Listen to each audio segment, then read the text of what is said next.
Welcome to the Blogger Genius Podcast, brought to you by MiloTree. Here's your host, Jillian Leslie.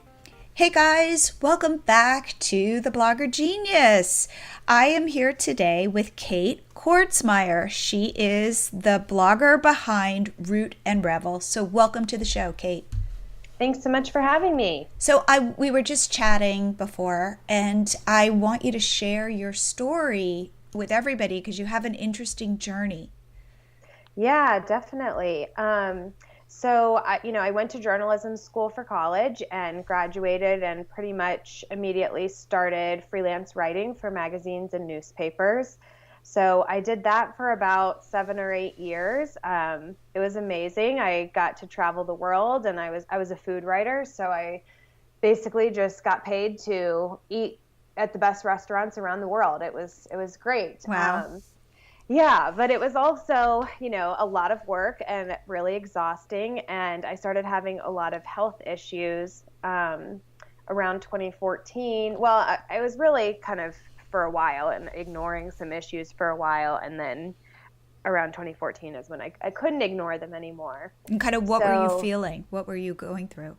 Yeah, the biggest thing was that I had a lot of digestion issues. So it was some constipation, and then I also would have these really debilitating bouts of nausea, and they would just knock me out, and they would come on so suddenly. And the only link I could ever find to the instances was that it always happened when I was really excited about something. So if we were like at a special dinner or on vacation, or like I wrote a cookbook and we had a launch party and I was really excited about it, my wedding, things like that. So it was kind of ruined a lot of the most important things in my life. It was really kind of depressing. So that was sort of what kick-started. I started going to all these different doctors, trying to figure out what was going on with me. And to make a long story short, I saw a million different doctors. I tried a bunch of different medications. Nothing was working. And so I decided to go cold turkey on all medication and just see what my body was doing. And that included going off the birth control pill, which I had been on for like a decade. Okay. And when I did that, my body really freaked out. Then I started having a lot of other symptoms from like irregular periods and acne. I had really bad fatigue and just low energy. I had really bad anxiety, and it just was kind of this storm of terrible, terrible health. And so I decided to go the natural route since I had tried everything else and nothing had worked. And that led me really to healing. And so when I saw what a huge difference in my health I found from natural and holistic remedies and just changing the way that I ate, it really changed my life. I felt like I needed to share that with other people. And so I decided to start a blog. And that was at the end of 2015. And so now I do that full time. I ended up transitioning away from freelance food writing. And now I'm with Root Revel full time. Now, what's it like not having all those fancy meals all over the world and focusing on health? Like, how has that been for you? Definitely some ups and downs. I certainly miss it. And, you realize like, man, this is really expensive to do on your own dollar. So that's not as fun, but I feel so much better. Right. And I'm making more money so I can actually afford to do those things on my own and really enjoy them to their fullest and not have to be working through some of, the most special meals and beautiful vacations and that kind of thing. So yeah, it has its pros and cons, but I'm much happier now than I was. Right. It's like that thing where all of a sudden you take your fate into your own hands. Yeah, definitely. And I find in certain ways it's scarier, but in other ways it's like I could never go back. Right. Well, for me, I've always been self-employed, so I never worked for one publication. So okay. Part of it is very similar. It's a lot of just a lot of the same issues of running a business and, not necessarily having a steady paycheck and having to wear a lot of different hats. So it wasn't maybe quite as scary than somebody who is used to working in like a corporate office job and then leaves that to start their own thing. Got it. Okay. Now, on your blog, you do some interesting stuff. So, you share about your health and your journey of healing yourself through food. And you also, though, have resources for bloggers who want to start blogs and monetize and stuff like that. So, how did that come about? Yeah, so I just started doing that this year because I didn't want to start it, before I had really figured it out myself. And there's definitely a huge learning curve with monetizing a blog and getting it to a place where you can actually earn a full-time income from it. And so once I felt like I had done that, kind of again, I think this is kind of a theme in my life that I learned how to do something and I think that it's really amazing and could positively impact other people's lives. And so then I say, I want to help other people do the same thing. And so I just sort of started sharing some of my tips and tricks and, what I've learned throughout the last few years and and that kind of thing. So it's fairly new content on the blog. It wasn't something that I did from the beginning, but I'm really loving it. It's really resonating with a lot of people. And I also have started doing one-on-one coaching, and that's awesome to be able to connect with people in that more intimate capacity and really help them, target what they're specifically trying to do. So, okay, so you decide that you're going to start a food blog. And so what was your, were you a chef? Did you have any training, or were you really just learning as you went? I'm not a chef, but I was a professional food journalist for 8 years before that. So I've spent a lot of time in restaurant kitchens. I've worked with tons of chefs. I've, done years of research on what makes food delicious and what makes food healthy and that kind of thing. So, it is, I guess, a little bit more self-taught than, I didn't go to culinary school or that kind of thing. But I didn't feel like I was starting at square one when I started the blog. I already had a very solid background in food. Okay, and so you would start then creating your own recipes, photographing them, and putting them up. And then when you thought about, well, I want to make a living off of this, kind of what were you thinking and how did your process go from there? Well, I didn't start the blog and then decide I wanted to make money from it. I started it very much with the intention of this is a business. Okay. And so it was never something that I just thought, oh, I'll do this as a hobby or this is just something I'm passionate about. And of course I am very passionate about it, but it was very much a business decision. So I started, one of the things I did do in my freelance career is recipe develop for magazines. So that was not a new skill for me. That was something I had been doing for many years. So there wasn't a learning curve with that. Photography, though, there definitely was. And I tried doing it myself for a little bit and ultimately decided I'm terrible at this. I hate this. It stresses me out, but I know I need it. And so I started working with a professional photographer pretty early on, and she does all of the photos for Root Revel. Wow, because I was going to say your photos are beautiful.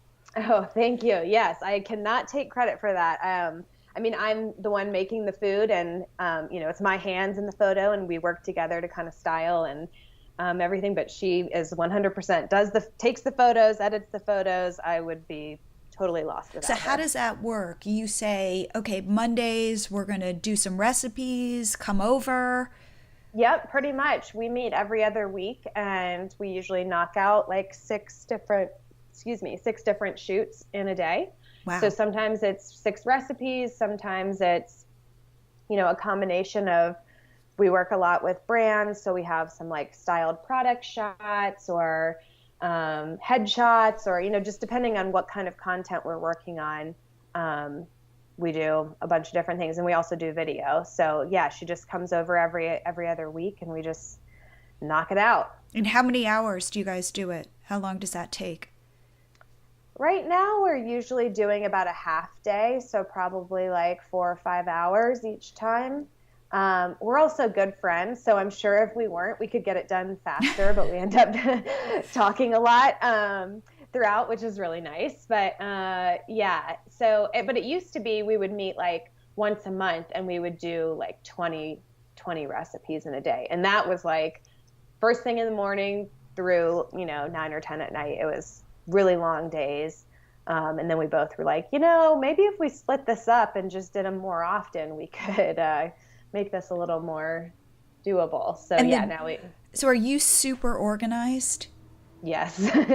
Yes, I'm very OCD. I've always been that way. I'm picturing like Maybe to a fault. spreadsheets. Are there Oh, yes. spreadsheets? Are there, big shopping days? Yes, lots of spreadsheets. I am a total spreadsheet nerd. And we have emails going back and forth all the time with our shot list and what we're working on. I have an editorial calendar that we work on usually 2 to 3 months in advance. So rarely, unless we get behind, which sometimes happens, but rarely are we like, okay, this is what's going up on the blog next week. It's usually like, this is what's going up next month.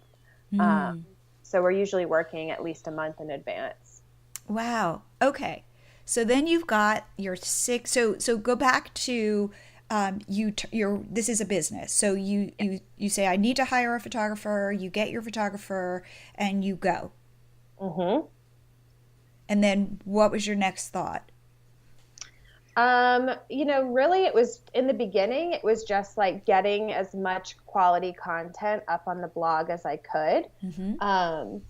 And there's so many hats that you have to wear as a blogger. And I really didn't realize a lot of that until I got into it.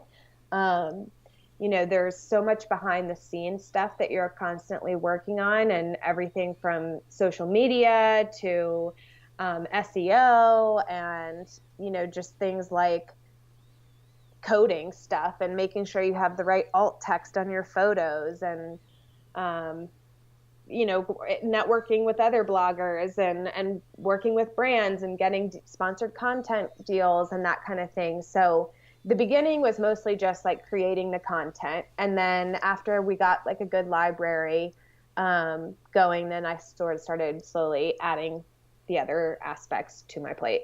Okay.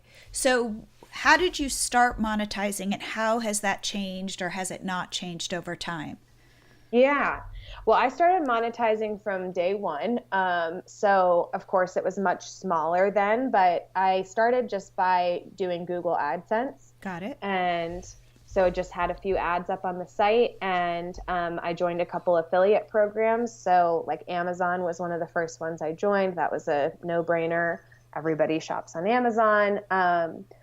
So yeah, I basically just started with a few affiliate links and ads. And, I think in the beginning I was probably making like $20 a month or something like that. It was small, but it was at least something that felt motivating. Like, okay, if I'm making this much and I only have like 100 readers a month, what if I had 1,000 readers a month or 10,000?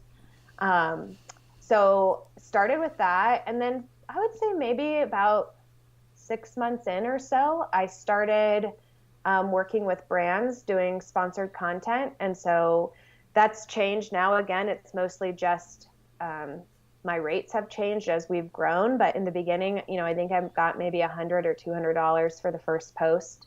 And did you reach out to these brands? Did they come to you? Were you using one of these intermediary companies? Yeah, it was a combination. I joined a few of the kind of agencies, so to speak. So Okay. there's like the Sway Group, or I don't use any of them anymore really, but they, I'm trying to think what the other ones were called. Blog Meets Brand. So yeah, I joined a few of those. TapInfluence, I think, was one of them. And that was really good in the beginning because they connected you with these brands. You basically just applied to any of the opportunities that you felt like were a fit. And if you got it, great. And so that's mostly how I started in the beginning. But the more I grew and the more sponsored stuff I did with the agencies, the more I started also reaching out to brands myself. And so again, created a spreadsheet and basically just made a massive list of all the brands that I already used and loved and would be happy to promote, that it was a very natural fit for. and then, spent a couple days going through all of their websites, getting their contact information, and then pitching them some sponsored content campaigns for Root and Revel. And how did that work out? Did they get back to you? Did they say yes? Yeah, for the most part, it definitely works. It's kind of a numbers game, and so I recommend casting a wide net. I guess in the beginning, the great thing, I think people are always nervous to do it, and I think freelance writing, I always had to pitch editors story ideas in order to get work, and so I'm very used to rejection and to silence, not getting a response.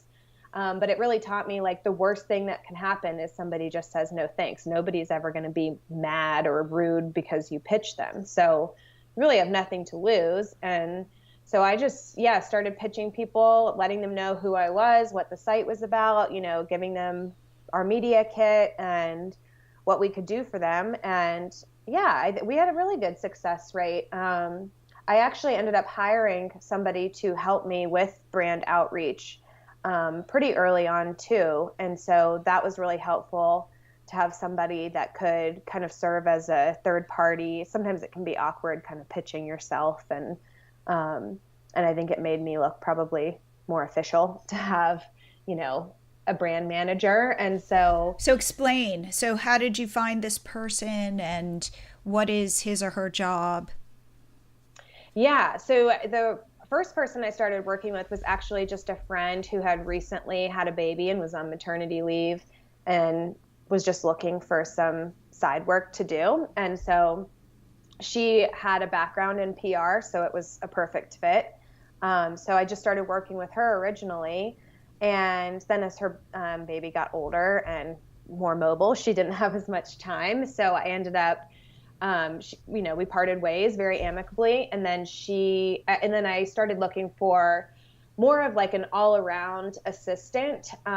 So doing these sponsored content contracts and brand research and outreach and that kind of thing was part of it, but it was just one piece of what I needed help with. And so last June of 2017, I sent an email out to my list and posted something on social media saying, I'm hiring, here's what I'm looking for. If you are interested, apply here, send me your resume. And I think I asked a couple specific questions. And then I was shocked. I got great response. And I think I had like a couple dozen applications and, weeded through those and then had a few phone interviews, and then weeded through some of those and had a few, I had them do some like skills tests to see how familiar they were with the tasks I needed help with. I really didn't want to have to train somebody, from scratch, I guess. So I wanted them to have some background. And so, I ended up just deciding on this woman named Sarah, and she's been with me now for almost a year, and she saves me every day. I absolutely love her, and think delegating and hiring people to help you is key in growing and monetizing your blog quickly. Okay. Now, is she local or do you do it virtually?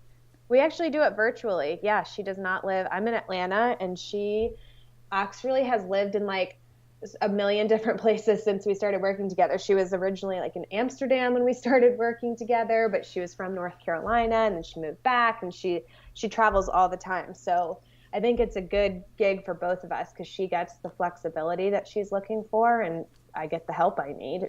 Now, how was it for you making the leap to hiring somebody? You're just starting out, you're not necessarily making a ton of money. Mm-hmm. I think that we hold ourselves back, but you said, nope, you know what? This is what I need. It's worth it for me to spend the money to hire somebody. Yeah, it's definitely a hard decision to make, and it will differ for everybody. I think I definitely went back and forth a lot before I did it and said, do you have to spend money to make money, or should I wait to spend any money until I'm making money? And, is that being irresponsible? But ultimately, when I really thought about it, and I said, no, this is a business, and I would not start any business and expect to not have any investment.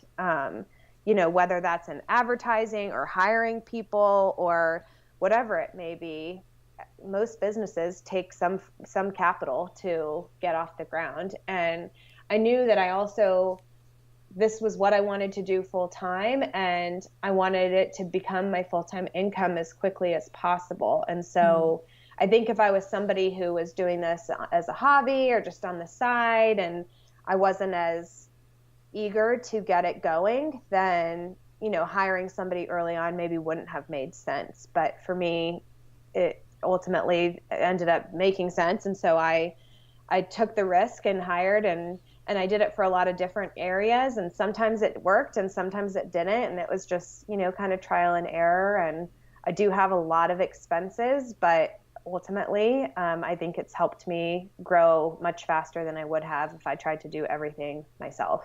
And so talk about then, because you can see how you're doing. You're posting your income statements on your blog. Yeah, that was very scary to do. But a lot of bloggers that I follow have posted income reports, and they've really impacted my career and what I've done and helped me learn and grow. And so I thought, I think I should do this for other people too. And I know that it was really valuable to me as a reader. So I started doing that in January. And yeah, you can see everything, exactly what expenses I have, exactly where my revenue is coming from. And yeah, I bear it all. And I have to say, I'm very impressed with your growth. Thank you. I think there is something about stating, like you, this is not a hobby, this is my business. Mm-hmm. That somehow it forces you to make choices like, I need to hire somebody, like treating it like a business and not like this is something I do on the side. And I'm hoping it turns into a business. Yeah, I think, some people have success stories doing it that way. Usually it took them, 8 years or something to start making money from their blog. And again, to each their own, if you're not trying to do that, then that's fine. But yeah, I had a very, if I want this to be my business, I need to treat it as such. I like that attitude. I feel it's like a little bit like announcing to the universe, like, I'm in business and I'm showing up and I need you to show up. Yeah, definitely. That's funny. So tell me about then, as a food blogger, social media is a big part of it. So what is your experience? Okay, tell me about it. I hate social media. I debate all the time about maybe I'll be one of those bloggers that just doesn't have a social media account. And there's not many of them. Right, especially food bloggers. Yeah. It's interesting because social media can be hugely helpful in growing your blog and monetizing your site and all of that, connecting with your readers and that kind of thing. But I felt like a lot of what I talk about, it is a food blog, but it's also a wellness blog. And a lot of what we talk about for health is being mindful and not spending hours a day on your phone and doing things that are good for you and your health and your mind and your body. And I don't believe that social media is one of those things. So it feels sometimes like almost hypocritical of me to be on social media a lot and to spend a lot of time there. And personally, I just hate it. I try to spend less than 5 minutes a day on social media, and it's really difficult to do if you have a blog, like you said, especially a food blog. So I've gone through phases. I've tried different things, but yeah, it's... Now, have you hired it out? Yes. Yes, I have. I've worked with a bunch of different types of firms and people to manage different social media platforms and even the same platforms in different ways. And currently, right now, what I'm doing is my assistant will schedule posts in Tailwind for Instagram. And now Tailwind lets you auto post. So you don't have to get the alert that says, okay, it's time to post. You can actually just schedule it to go. So she does that, and, I log in every day. I check my messages. I respond to any comments, and then I'm off. I'm not looking at anybody else's stuff. I'm not doing anything else because I just don't care. I just don't want to spend the time on that's. Yeah, so that's how we're doing it now, And for then, Instagram at okay, for least. Instagram. Okay. Yeah. But I have worked with several different firms growing my Instagram, and some of which did not do any posting. They just did a lot of growth strategies and engagement techniques and things like that for me. Okay. Um, some were actually posting on my behalf. I found that really difficult because it was just hard for them to get my voice. Okay. Um, so yeah, and it's very expensive. I mean, I used to be spending over $1,000 a month on Instagram help, and And what do you yeah, think that was giving you? Was it to grow your followers so that brands would want to work with you? Because Instagram, up until this point, has not been a great way to drive traffic. right. Very, very true. Yes, and that's one of the reasons that I stopped working with some of the firms was not because they were doing a bad job, but because I felt like it wasn't driving traffic. And my ultimate goal, really, I had this kind of revelation, so to speak, in February. I went to a blogger conference in California called ShiftCon. And when I was there, I had this sort of moment of where I said, you know what, my goal is not to be an Instagram influencer. That is not what I want for my life. I don't feel that that is the best way for me personally to affect change and to impact people's lives. I think that my strong suit is doing more in-depth blog posts and, um, things where I can really dig into something deeply. And I can't do that on Instagram. And so I just kind of decided to move the focus back to my blog and my email list where I feel like I have more impact um, than Instagram. But of course, there's plenty of influencers on Instagram that have hundreds of thousands of followers and make lots of money and have huge audiences. And, that's great for them. It just wasn't what I wanted. So, what other social media platforms are important to you? So I say Pinterest, although I really don't think of Pinterest as a social media platform. I think of it more as like a search engine because of the way people use it. But Pinterest is by far, outside of Google, my number one traffic driver. And so I do put some time and money into Pinterest, and I feel like it really pays off versus Mm-hmm. Instagram. It's a little less tangible. Okay. And so, what kind of money are you putting into time and money are you putting into Pinterest? So in the beginning, I ended up hiring a Pinterest firm, which is sometimes I'm like, I can't believe these things exist. There's like a whole, a whole field of people that make money doing Pinterest for other brands, but there are, and they're great. And so I worked with one firm for about a year and a half, and they just managed my Pinterest entirely. I didn't touch it, and they just posted for me and repinned stuff and did my schedule and everything. And And would you be giving them the pins? they would be pulling the pins themselves from my blog. Wow. Yeah. So sometimes I might say, like, I really want to promote XYZ right now. It's the holidays. Here are a bunch of holiday posts that I have. Let's promote these. But for the most part, they were doing everything. Wow. Okay. Yeah. So that So, was yeah. great. Yeah. And Sorry. Go ahead. and so are you still doing that? Like have somebody doing your Pinterest or a firm? No, I don't anymore. What I decided to do earlier this year, we had kind of hit a plateau where I felt like for a long time, many months, we had a good amount of traffic coming to the site, but it wasn't growing at all. And so I thought I need to try something else. And so I asked them if we could kind of push pause for a few months, and they were great about it and said sure. And so I took I stopped working with them, and then I started using this tool called Board Booster, Okay. and that has been great. I went from spending like $400 a month to spending like $40 a month, and Board Booster does take a little bit more upfront time because you have to kind of set up all these different campaigns and looping features, and I won't get into all the technical details, but once you do it, it's very set it and forget it, and it runs on autopilot. So that's what I do now. And my traffic has increased and is growing since I started doing that. And it's way cheaper. So I think I'm going to stick with that for a while. That's terrific. So how then are you monetizing? What are your different streams? Yeah, good question. So in 2017, 75% of my income came from sponsored content. I think I had like $50,000 or $60,000 that year that was from working with brands.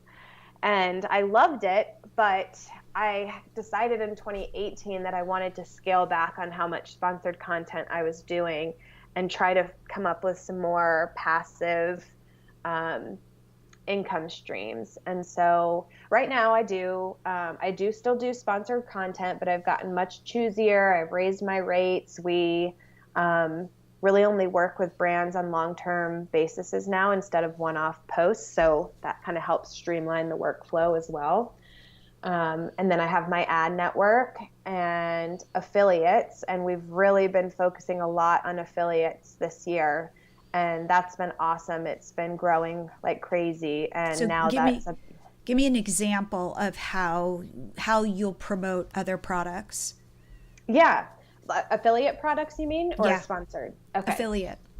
So for affiliate products, I'll use ButcherBox as an example. They are by far my number one affiliate program, and they are a meat delivery service. And so their mission really fits in with Root and Rebels. And, we both focus on like organic, grass-fed, hormone and antibiotic-free meat, and they deliver it to your door. And they are a great affiliate partner to work with because they're always doing new promotions. So the way that we've worked with them thus far has been doing a few blog posts, most of which actually are not focused solely on ButcherBox, but they will be like a roundup of organic meat delivery services or something like that. And we'll talk about some of our favorites and why we like them, and ButcherBox is just one of them. Will each one be an affiliate link? Not always. Most of them are affiliate links, but some don't have affiliate programs, but I still like their product, so I'll promote it anyway. Got it. But yeah, it's obviously better for us if they do have an affiliate program. So we do that. We also have an email list, and so we send out emails to them, usually for ButcherBox like once a month because they always have a new promotion. So we'll send out an email to our list telling them, take advantage of this offer. This is a great company. This is why we love them. So now I'm making about $2,000 a month just from ButcherBox. That's terrific. Yeah, it's great. When you find that partner that just connects with you and your audience, it's terrific.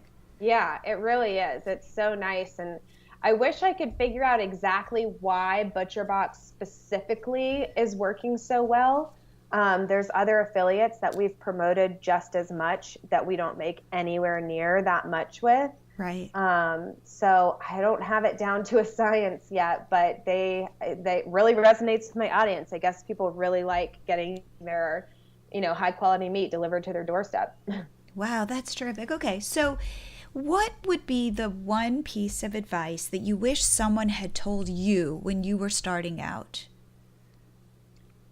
To invest. I know we kind of already talked about that, so I don't mean to be a broken record, but I do think to treat your blog like a business and set aside some money to invest in growing it, and then it will help you grow faster, and it will save your sanity because blogging is very overwhelming. There's a million things to be doing all the time, and so having some help and just delegating and using experts, because you're not going to be good at everything. Like I said, you have to wear so many different hats, and I'm terrible at photography and I don't care to learn. So hire it out. I love that piece of advice. You're one of the only people who's come on the show and has so aggressively said, this is a business, spend money where you need to.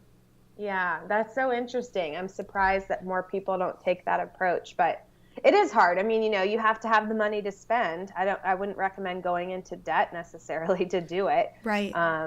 but I set aside some money that I had saved up and said, this is what I'm going to invest in my business. And it's worked for me. So I think it's important to treat it like a business. And what then is the one tool that you use that you can't live without?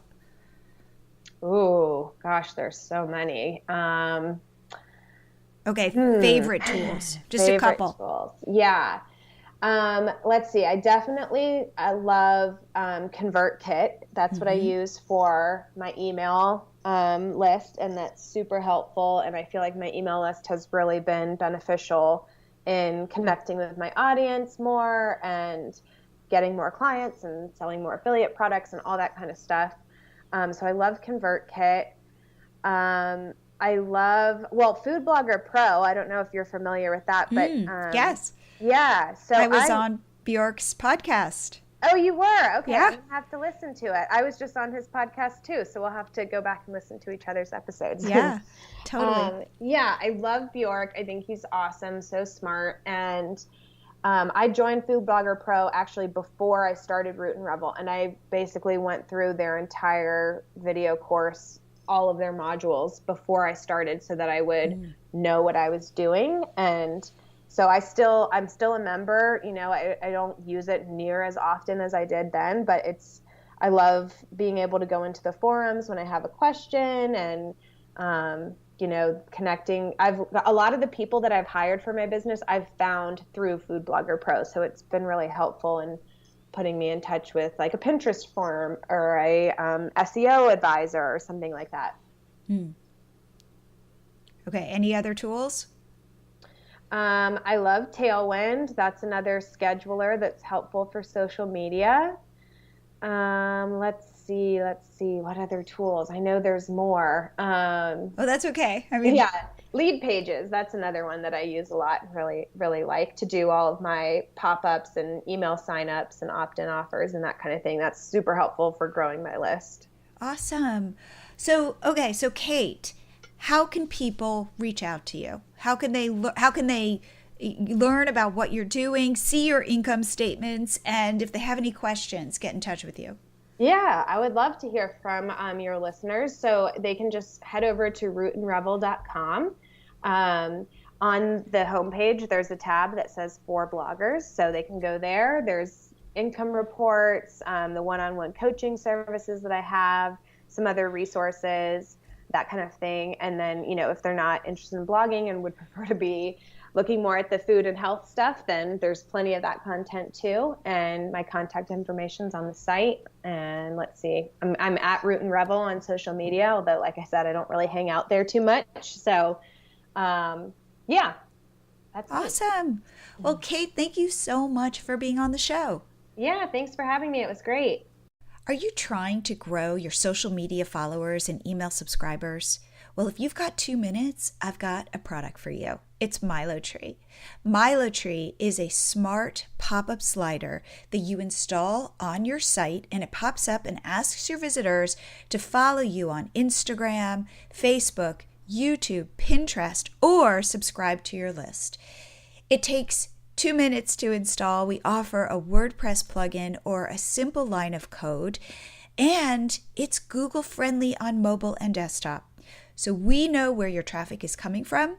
We show a Google friendly pop-up on desktop and a smaller Google friendly pop-up on mobile. Check it out. Sign up today and get your first 30 days free.